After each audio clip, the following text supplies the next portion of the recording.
Welcome to the last stage of our review of the Pinter from thegreatergood.co.uk. Now, we have been brewing away this Public House IPA fresh press kit. We had a brewing time of 4 days, and the conditioning time is recommended to be 3 days, but we've left it a few more days there just to see if it helps to clarify that beer even more. Now, this kit claims to make 10 pints, so it'll be interesting to see how far that stretches as well. But the most important thing of all, first of all, before we do the pour, is to turn the dial on the back of the unit to the off setting. Now, as you do that slowly over a period of a few seconds, you'll hear a hiss coming out the back. It's perfectly normal. That's the pressure releasing from the pressure release valve. Turn it to the off position, then you're ready to pour your pint. And afterwards, just make sure you turn it back to the conditioning stage on the back of the dial again, so that it preserves the actual beer inside, doesn't let too much oxygen get to it and spoil it. Okay, now let's go for the pour.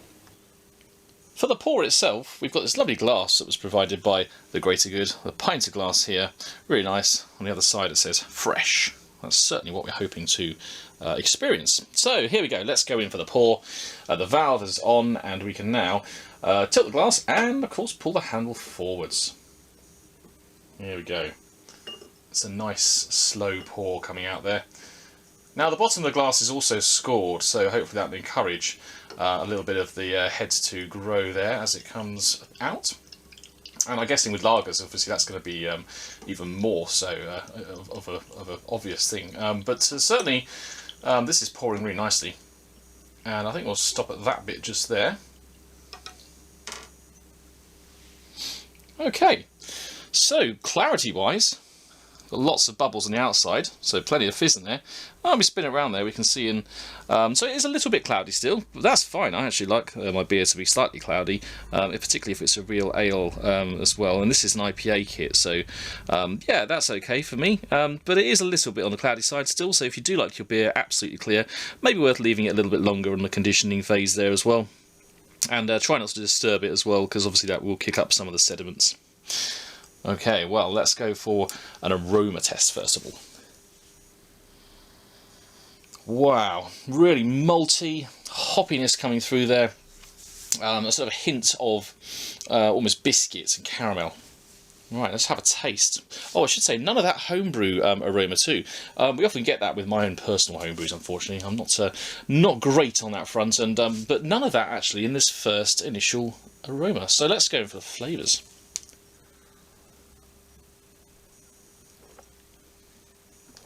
Wow, really chewy on the mouth texture there, plenty of fizz, really rich caramel, chocolatey, malty, and also almost a hint of, almost like rum actually. That's really rich.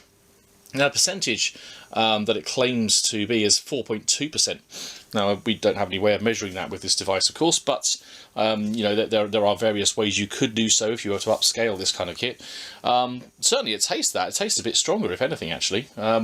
Lovely, really nice kind of Christmassy IPA there. That would go down very nicely on Christmas Day. And yeah, a little bit of fizz there. You can see the head is trying to form on this one, but like I say, I think with lagers that's going to be a lot more obvious. I think when you come to pour those. Let's have another taste. Really cool. It's been conditioning out here in our pub shed for like I say, a few days now, and the temperature, ambient temperature, is really low, so that has had plenty of time to clarify as much as it can, and also just to chill right down. So that is cellar temperature. That's really nice. That's really, really nice, and it is so fresh. You can really taste the freshness of the ingredients here from this, well, the Fresh Press Public House IPA kit. And they have loads of different kits in their range, so do check out their website for similar ones. They've also got some ciders, and we've got a cider which we're going to try out in the next couple of weeks, and we'll post our findings on the main Facebook group. The Pinter has really impressed us. The whole process has been really easy from start to finish, and that's a really important thing when it comes to fresh brewing. You want to make sure that that process is very straightforward, quick, and you get a beer up and running in a matter of days rather than weeks. And of course, if you leave it longer, it's going to be better as well. That just improves things, enhances things. Well, certainly we've been very impressed with this whole process, and really easy to get up and running, and to sanitize it was a really easy step too. Now this is a great size as well, so it's good, it's small enough, and it will fit in most fridges. In our case it was just a little bit too big for our beer fridge, but for many conventional fridges out there that's going to fit just snugly inside. And of course, as you can see here, it's perched in our pub shed very nicely on top of the bar there. It's very unobtrusive, does not take up much space, and looks really at home. So this is going to be a real feature for our home bar over the coming years. And certainly with their expanding range of kits, we're very much looking forward to trying some more fresh brewing with the Pinter. So check out the range of their kits, the different colour varieties as well you can get for the Pinter at thegreatergood.co.uk. In the meantime, please hit the subscribe button to Pubsheds TV to stay updated with the latest video content with regards to home brewing and home bars. You can also join us on our Facebook group, facebook.com/groups/pubsheds, to stay updated when we come to review and have a look at the cider kit over the next few weeks. Thanks for watching.